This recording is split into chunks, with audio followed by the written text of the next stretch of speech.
Vanguard asset management limited পরিচালিত vanguard AMLBD finance mutual fund 1 এর trustee BGIC ফান্ডটির রূপান্তর সংক্রান্ত একটি বিশেষ সভার আহ্বান করেছিলেন গতকাল। সভাটি দিলকুলাশে পূর্বালী হোটেলে অনুষ্ঠিত হয়।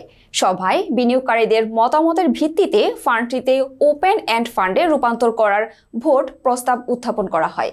ফান্ড রূপান্তরে এ সভায় উপস্থিত ছিলেন সংশ্লিষ্ট ইউনিটধারীরা এবং তারা নিজ নিজ ভোটাধিকার প্রয়োগ করতে না ভোট জয়ী হয়। ৭৮% বেশি ভোট পেয়ে না জয়যুক্ত হয় এবং হ্যাঁ পায় ২১.৯৩৮%।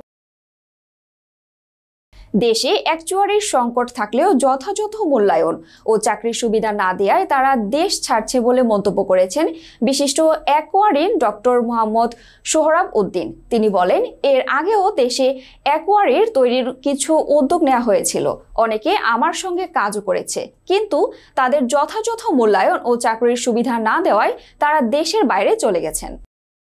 বাংলাদেশের সিকিউরিটি অ্যান্ড এক্সচেঞ্জ কমিশনের চেয়ারম্যান খন্দকার রাশেদ মাকসুদ বলেন, BSE পুঁজিবাজার সংস্কারের জন্য কাজ করছে। পুঁজিবাজারের শীর্ষ ব্রোকারেজ প্রতিষ্ঠানসমূহের শীর্ষ কর্মকর্তাদের সঙ্গে বৈঠকে তিনি কথা বলেন। গতকাল রাজধানীর আগারগাঁওয়ে BSEর মাল্টিপ্লাসার হলে এই বৈঠক অনুষ্ঠিত হয়।